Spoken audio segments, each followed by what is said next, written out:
இன்பத் தமிழே, இயலிசை விருந்தே, என் இன்னல் தீர்க்கும் அதிசய மருந்தே, என்னுடைய பிறப்பு மேன்மை பெறவே என்னுடன் திகழும் உன்னத உறவாம் அன்னை தமிழுக்கு என் முதல் வணக்கம். என் அன்னை தமிழை பிள்ளை தமிழாக்கி தங்கள் நாவினில் தாளாட்டி கொண்டிருக்கும் தமிழ் ஆளுமைகளுக்கும் தமிழ் சான்றோர்களுக்கும் என் அன்பான மாலை வணக்கம். தீ வளர்த்திடுவோம் என்ற தலைப்பில் இன்று உங்கள் முன்னால் சிறு உரையாடலை நிகழ்த்த வந்துள்ளேன். தீ, நெருப்பு. நெருப்பானது எல்லாவற்றையும் தனதாக்கி கொள்ளும் பெருமையை கொள்வது. எது தன்னை சார்கிறதோ அத்தனையும் தனதாக்கி கொள்ளும் சிறப்பு வாய்ந்த உன்னத தன்மை உடையது நெருப்பு. அப்படி ஒரு நெருப்பினை, உண்மையான அன்பினை ஒவ்வொருவரின் மனதிலும் தீயாய் வளர்த்திடுவோம் என்றுதான் இன்று நான் பேச வந்துள்ளேன். அன்பினை தீயாய் வளர்த்திடுவோம். அந்த அன்பினும் தீ எப்படிப்பட்டதாக இருக்க வேண்டும் எனில், ஆவியினுள்ளும் அறிவின் இடையிலும் அன்பை வளர்த்திடுவோம். பாரதியின் கூற்றாக, ஆவியினுள்ளும் அறிவின் இடையிலும் அன்பை வளர்த்திடுவோம். இப்படி உயிரிலும் உணர்விலும் ஒன்றாக கலந்து நம் உயிரோடு உயிராக இணைந்து இருக்கும் உண்மையான அன்பை தீயாய் வளர்த்திடுவோம். இந்த அகிலத்தை ஆளும் அன்பெனும் தீ வளர்த்திடுவோம். உயிர் உடலோடு எப்படி பொருந்தி இருக்கிறதோ அப்படி மனதோடு அன்பு பொருந்தி இருக்க வேண்டும். இதைத்தான் வள்ளுவரும் அன்போடு இயைந்த வழக்கென்ப ஆறுயிருக்கு என்போடு இயைந்த தொடர்பு என்கிறார். இந்த அன்பினை அறச்செயல்களுக்கு மட்டுமல்ல, மரச்செயல்களுக்கும் துணையாக நிற்பது அன்புதான். அறச்செயல்களுக்கு மட்டுமல்ல, மரச்செயல்களுக்கும் துணையாக நிற்பது அன்பு. அன்பு மட்டும்தான். அதைத்தான் அன்பின் வழியது உயர்நிலை அப்படிங்கிறார். அன்பின் வழியது உயர்நிலை என்ற தன் குரல் வழியாக அன்பின் மேன்மையை திருவள்ளுவர் மிக அழகாக நம் மனதில் தீ வளர்த்துகிறார்.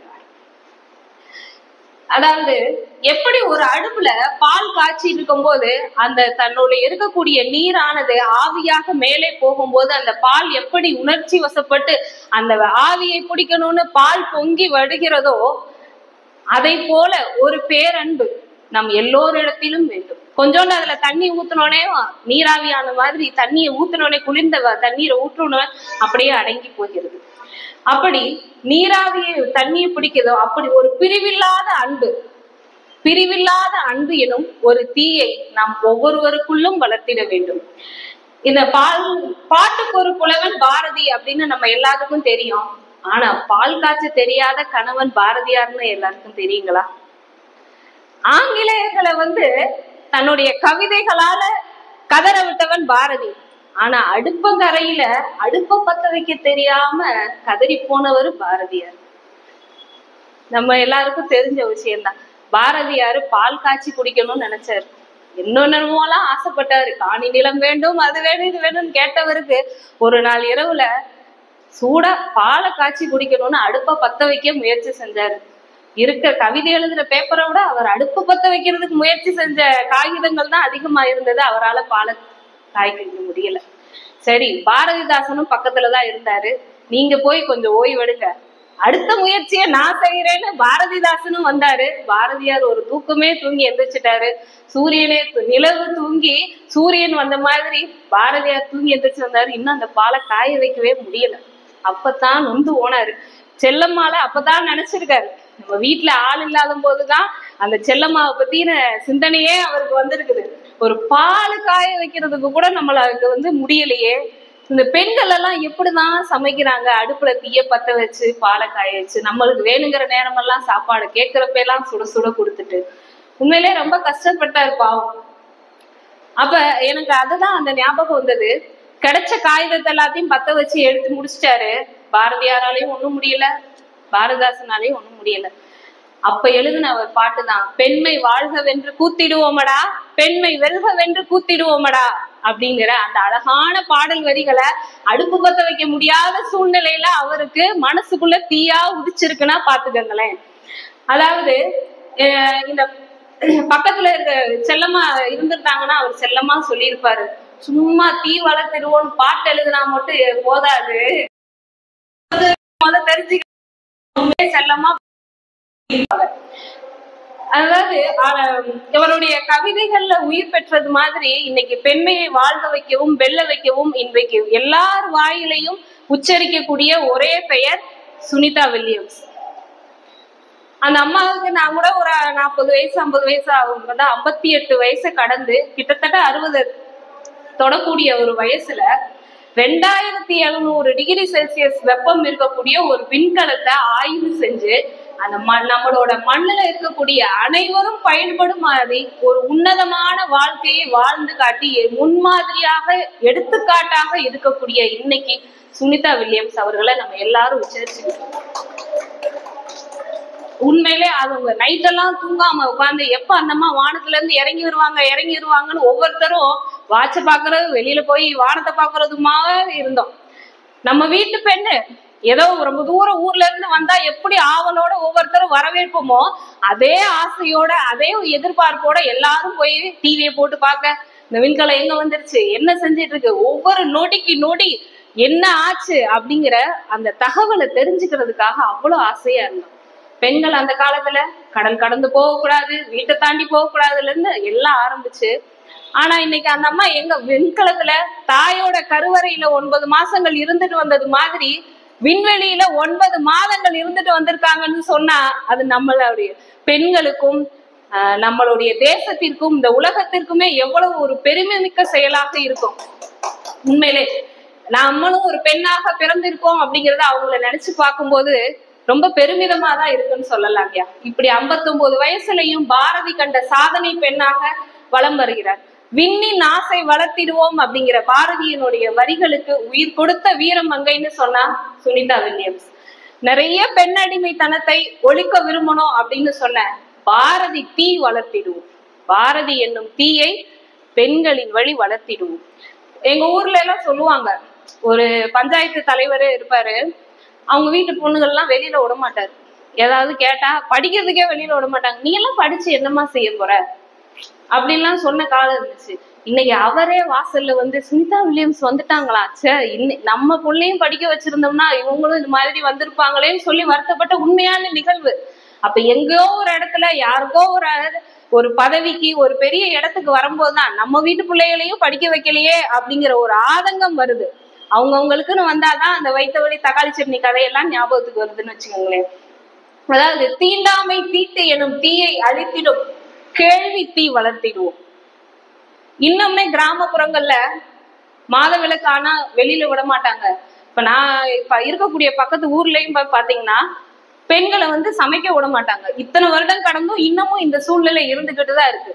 இது எல்லாத்தையும் ஒழிக்கணும் அப்படின்னு சொன்னா கல்வி எனும் வேள்வி தீயை பெண்களின் மனதிலும் இந்த உலகிலும் பற்றி எரிய வளர்த்திடுவதற்கு நாம் அனைவருமே முயற்சி செய்ய வேண்டும். அதாவது எல்லாரும் வானத்தை அண்ணாந்து பார்த்துக்கிட்டு இருக்கோம், ஆனா அந்த வானமே அண்ணாந்து பார்க்கக்கூடிய ஒரு மிகப்பெரிய சாதனைகள் எல்லாமே இன்னைக்கு விண்வெளியில நடந்துகிட்டு இருக்கு. அதுவும் பெண்களால நடந்துகிட்டு இருக்கு. இதையே நான் சொல்றேன்னா, சுனிதா வில்லியம்ஸ் வர்றாங்க, அவங்க வரக்கூடிய விண்கலம் கடல்ல வந்து விழுக போகுது. அது வெப்பம் வந்து தாங்கவே முடியாது, அவ்வளவு ஒரு வெப்பமான ஒரு விண்கலம் கடல்ல வந்து விழுக போகுது. கடல்ல வந்து விழுந்துருச்சு. நீங்க டிவில எல்லாம் பார்த்துருப்பீங்க, சுத்தி டால்பின் எல்லாம் வந்துச்சு, அது வந்துச்சு இது வந்துச்சுன்னு என்னென்னமோ போட்டாங்க. ஆனா அந்த விண்கலத்தை ஆராய்ச்சி செய்யறதுக்கு முன்முனைப்பா ஒரு பெண் வந்தாங்க. அதை எத்தனை பேர் நம்ம கவனிச்சிருப்போம். சூடு தாங்க முடியாது அப்படி ஒரு விண்கலத்தை வந்து விழுந்த விண்கலத்தை அது செயல்பாட்டுல இருக்குதா, எப்படி அது செயல்படுது, அதுல ஏதாவது தொழில்நுட்ப கோளாறுகள் இருக்குதா, அவங்க உடனே அவங்கள வெளியே எடுக்கலாமா, உள்ள இருக்கக்கூடிய சுனிதா வில்லியம்ஸ் எல்லாரையும் வெளியில எடுக்கிறதுக்கு முயற்சி செய்யுது. அந்த பெண் தான் விவேகமா ஓடுறாங்க, அதை தொட்டு பாக்குறாங்க, வேணுங்கிற தொழில்நுட்ப கருவிகள் எல்லாத்தையும் பயன்படுத்துறாங்க. அவங்க சேஃப் அப்படின்னு சொன்னதுக்கு அப்புறம் தான் அங்க உள்ள இருந்து வந்த ஒவ்வொருத்தருமே வெளியே எடுத்தாங்க. அங்கேயும் ஒரு பெண் தான் முன்னின்று செய்கிறாள் அப்படின்னா இந்த இடத்துல நீங்க ஒரு பயம், எந்த ஒரு தயக்கம், தன்னுடைய உயிரையும் துச்சமாக மதிச்சு நம்மளுடைய நாட்டுக்காக இந்த மக்களுக்காக வேலை செய்யக்கூடிய பணி செய்யக்கூடிய பெருமிதம் நம்முடைய பெண்களுக்கு இருக்கு. இதுக்கு காரணம் நம்முடைய கல்விதான். அப்படிப்பட்ட கல்வி எனும் தீயை வளர்த்திட வேண்டும். பெண்கள் எல்லாத்தையும் அந்த காலத்துல சொல்லுவாங்க, பூவையர்கள்னு. ஆனா இந்த காலத்துல எல்லாம் பூக்கள்லாம் சொல்ல மாட்டாங்க, பெண்கள்லாம் ஃபயர்னு சொல்றாங்க. நெருப்பு, தீ, சும்மா வேர்ல்டு ஃபயர்னு சொல்ற மாதிரி தீ பிடிக்கக்கூடிய அளவுக்கு கட்டுக்கடங்காத காட்டு தீ இல்ல. இவங்கெல்லாம் வேள்வி தீ, ஒவ்வொன்னையும் ஆராய்ந்து அறியக்கூடிய அறிவியல் தொழில்நுட்பத்துடன் இயங்கக்கூடிய வேள்வி தீயாகத்தான் இன்றைய பெண்கள் வலம் வருகிறார்கள். இந்த உலகத்தில் இருக்கக்கூடிய அனைத்து உயிர்களுக்கும் நன்மையையும் நிம்மதியையும் அமைதியையும் வேண்டி உங்களை போன்ற ஆன்றோர்களாலும் சான்றோர்களாலும் எப்போதுமே வளர்ந்து கொண்டே இருக்கக்கூடிய வேள்வி தீயை வளர்த்திடும். தீ அப்படின்னு சொன்னோனேவோ தீ, நெருப்பு, சூடு, இது அழிக்கிறதுக்காக மட்டும் கிடையாது. இந்த தீ அப்படின்னு சொல்ல வார்த்தை வெறும் அழிவை நோக்கிய வார்த்தை மட்டும் கிடையாது. ஆக்கத்திற்கும் உற்சாகத்திற்கும் ஒரு புத்துணர்ச்சியையும் நம்மளுக்கிடையே சுறுசுறுப்பையும் தரக்கூடியது. அப்படிப்பட்ட ஒரு சூடான ஒண்ணும் இல்ல, யாரையாவது திட்டணும்னு கூட வைங்க, யாரையாவது பார்த்து திட்டினா உனக்கெல்லாம் கொஞ்சமாவது சூடு சொன்ன இருக்காடான்னு தான் கேட்பாங்க. சுருன்னு நம்மளுக்கு அப்படியே கோவம் ஏறும், அப்படியே உடம்புலாம் தக தக தக தகன்னு கோவம் ஏறும், மண்டை ஏறுது சொல்லுவாங்க, ஏன் முச்சி மண்டையில சுரு இருந்ததுன்னு. அப்படி யாராவது ஒரு வார்த்தையை கேட்டா கூட சூடு இருக்கா சொரணை இருக்கான்னு தான் கேட்பாங்க. ஒண்ணும் இல்லை, இப்ப எல்லாரும் நம்ம உட்கார்ந்து இருக்கிறோம், நான் வந்தோடனே இப்ப அண்ணன் சொன்னாங்க, இருங்க இருங்க இருங்க சூடா காபி சாப்பிட்டு போங்க. அந்த ஒரு பண்பு, சூடா காபி சாப்பிட கொடுக்கணுங்கிற அந்த ஒரு பண்பு, என்ன அவசரம், ஒண்ணும் இல்லை இருங்க.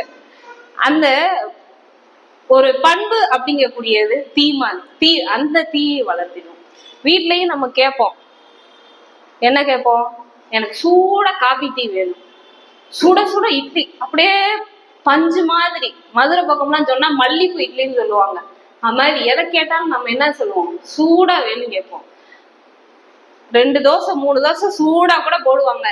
அதுக்கப்புறம் தோசைக்கல் எவ்வளவு சூடா இருக்குதோ அதே மாதிரி வீட்டுக்காரமாவும் அடுத்தடுத்த தோசையை கேட்டீங்கன்னா சூடாயிருவாங்க, தோசை கரண்டியும் சூடா இருக்கும் அப்படின்னு.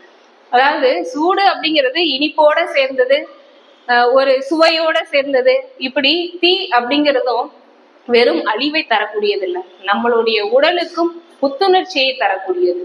அந்த நெருப்பு நம்மளுடைய மனதுல எப்பவுமே சுடர் விட்டு எரிஞ்சுக்கிட்டே இருக்கணும் அப்படிங்கிறதான்.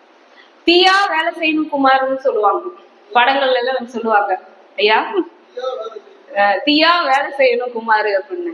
யாருமே பொறுமையா இருக்கலாம் சொல்ல மாட்டாங்க. அப்பப்ப எதா இருந்தாலும் சுட சுட அந்த வேலையை முடிச்சணும், எதை செஞ்சாலும் அது இன்னைக்கே செய், இப்பவே செய் அப்படிங்கிற ஒரு நெருப்பு நம்ம எல்லார் மனதிலும் இருக்க வேண்டும்.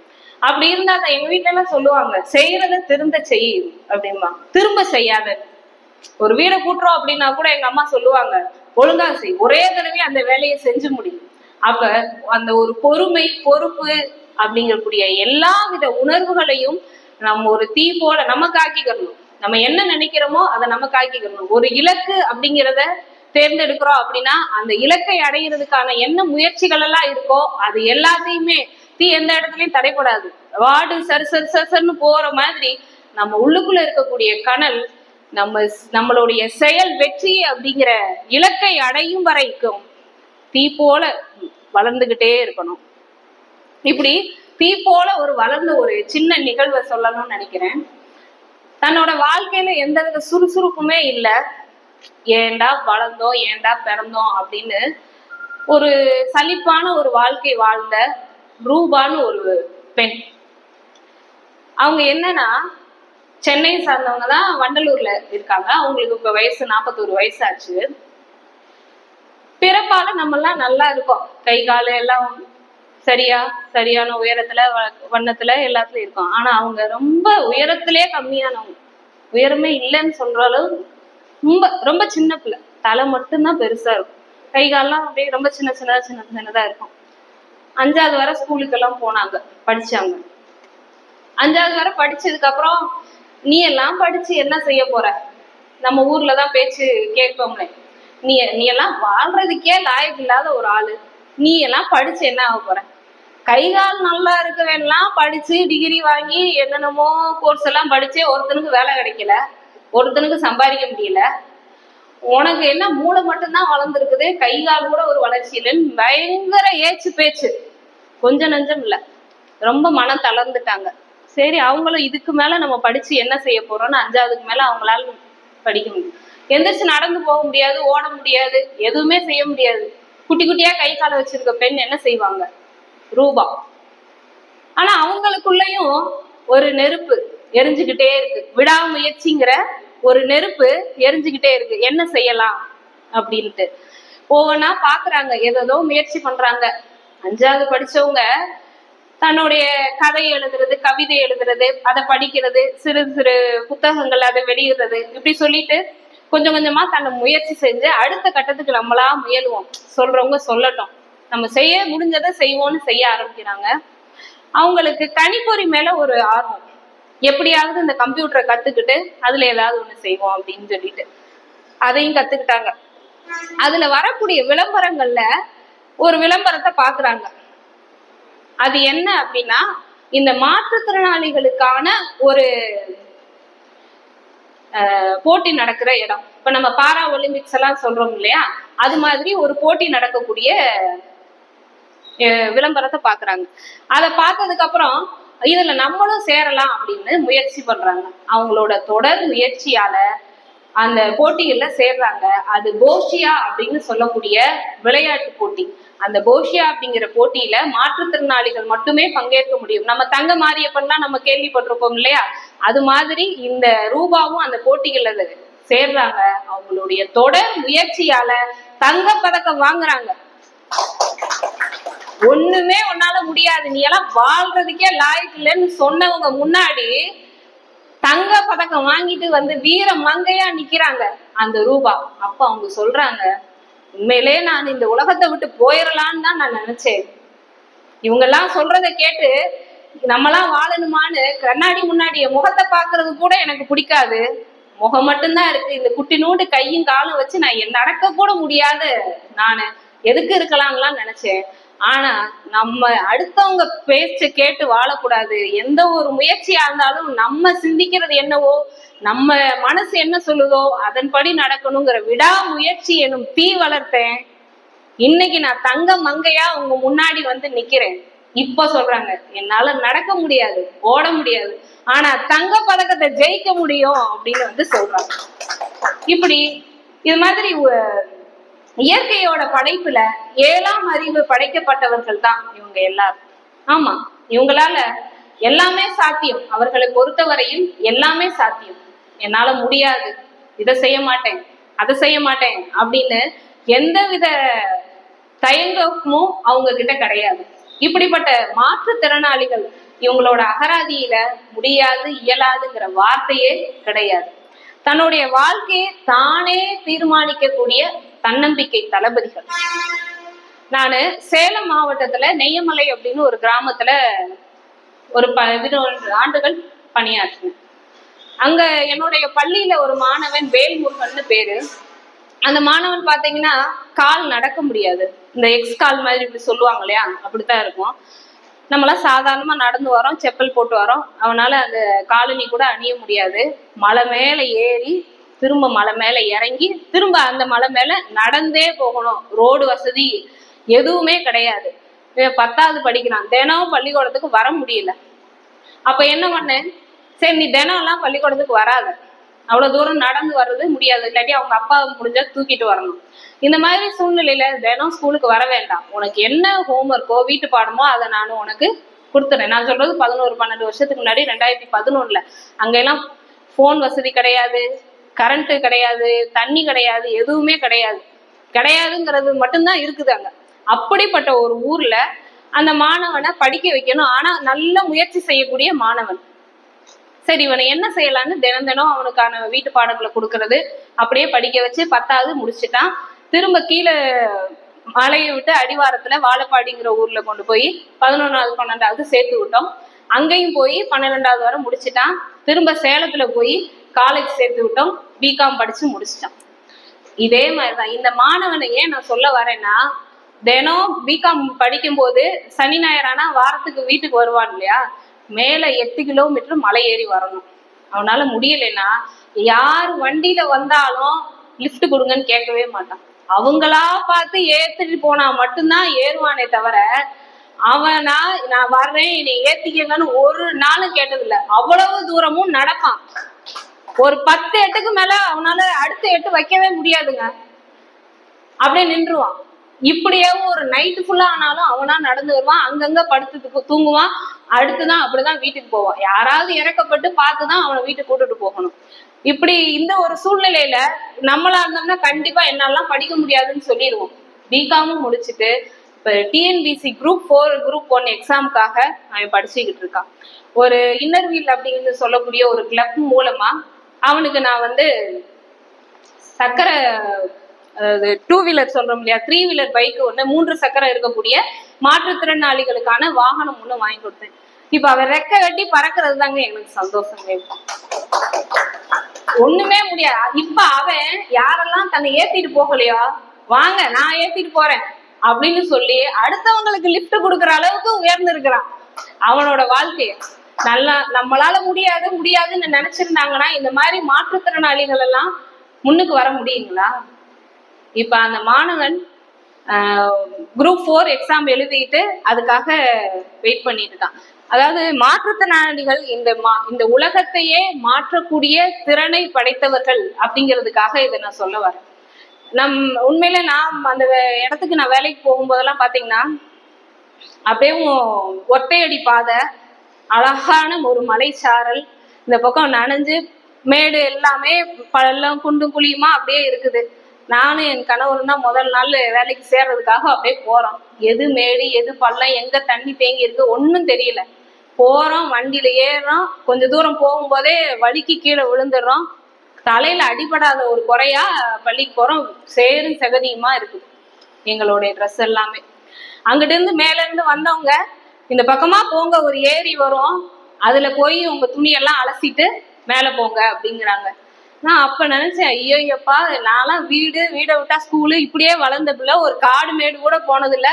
கடவுள் என்ன நான் பாவம் பண்ணேன், இப்படி ஒரு இடத்துக்கு கொண்டு வந்து நம்மளை போட்டானே அப்படின்ட்டு ரொம்ப வருத்தப்பட்டுட்டே அந்த ஏரியை பார்க்க அப்படியே போறோம்.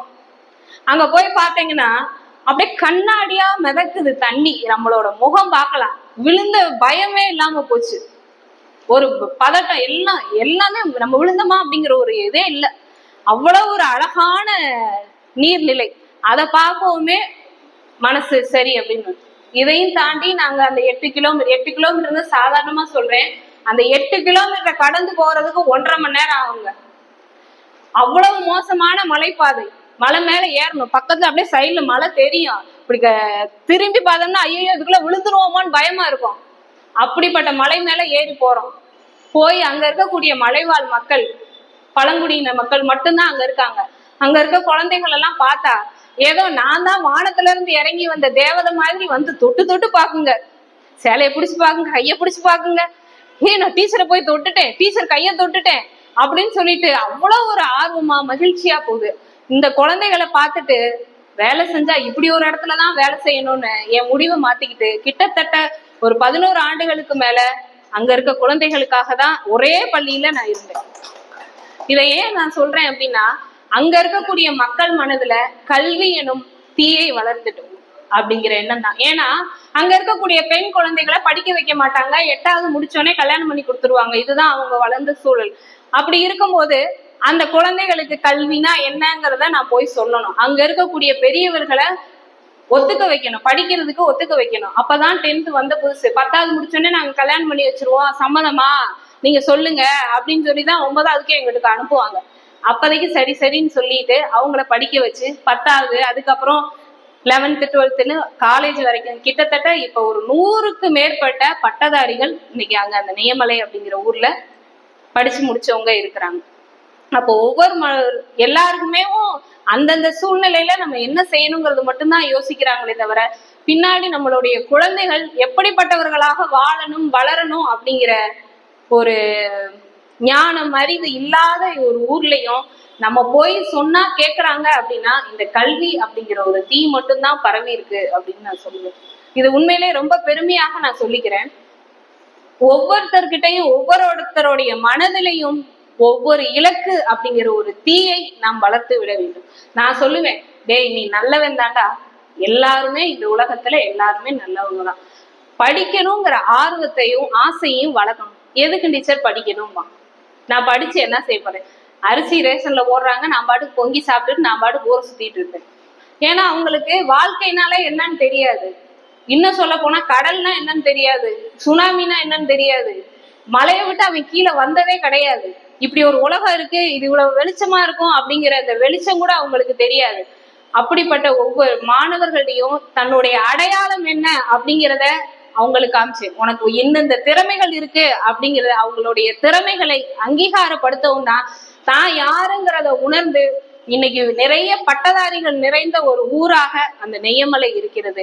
அதற்கு கல்வி எனும் தீயைத்தான் நான் வளர்த்து விட்டு வந்தேன். இவர்களை போன்ற நெஞ்சில் நம்பிக்கை எனும் நெஞ்சுரம் கொண்டு போற்றும் திறம் வளர்ப்போம். மாற்றுத்திறனாளிகளை போல் வேட்கை தீ கொண்டு வெற்றி தீ வளர்த்திடுவோம். பெண்மையை போற்றும் பெரும் தீயை வளர்த்திடுவோம். இது போன்ற ஒரு அரிய வாய்ப்பினை தந்த அமைச்சர் ஐயா அவர்களுக்கும் இதுவரை கேட்டு ரசித்த அனைத்து நல் நெஞ்சங்களுக்கும் நன்றி கூறி விடைபெறுகிறேன். நன்றி, வணக்கம்.